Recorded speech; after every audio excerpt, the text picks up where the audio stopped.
I've been with a lot of women and whatever they want over. And I can't, like, okay. And I'm so excited, I'm so nervous. My entire family.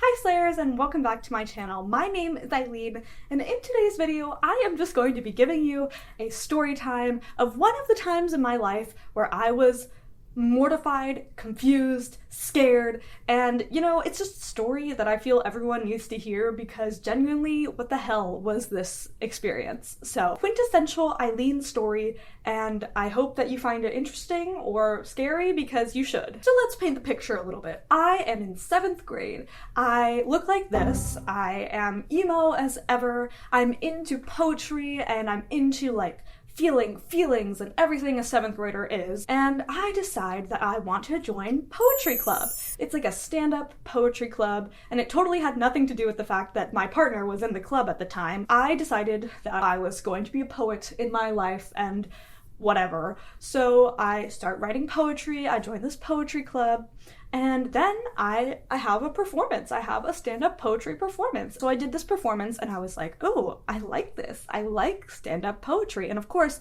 I was obsessed with watching the button poetry videos on YouTube, all the like stand-up poetry that's like really actually good and not just, you know, poetry about how much I hate bus rides. So I like to perform this poetry, and I also was a theater kid, so of course I liked to perform it. This particular day, I saw that there was an open mic night at a local bookshop in like sort of a sketchier area, and I decided that I wanted to go.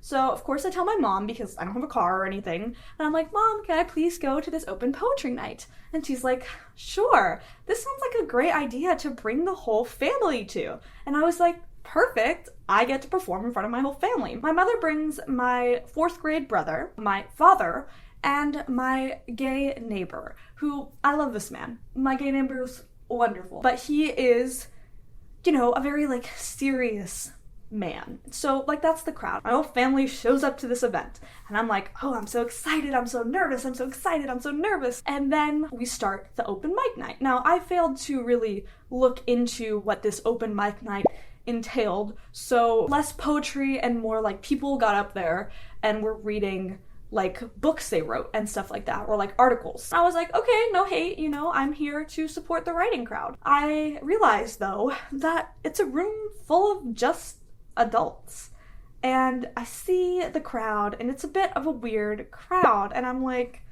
this is getting kind of awkward. Maybe I don't want to say my poetry. It's worth noting that for this poem, I had written it specifically for this event, and it was a bit of a darker poem, a bit of like, you know, emo poem about depression. Yeah, I was excited about this poem that I had wrote, so I'm like, okay, I'm just gonna go out there. I don't care, it's a room full of adults. It's fine. I go up there, I'm all like, and then the black night engulfed me, and I was left standing in a room alone as a poet. And like the crowd goes wild or whatever. Some people clapped. It was nice. And then I was like, okay, this is cool. And then I genuinely cannot believe this happened to me. Like sometimes I think I make this story up. Then a man comes up after me, and he's an older man, and he brings a boombox, a full boombox. And I'm like, okay, he's about to like sing for us. This will be something. And he gets up there and like I cannot believe this is real. He goes, so I made this rap and this beat and I really like it. I've been with a lot of women in my life and I really want to honor them in this way.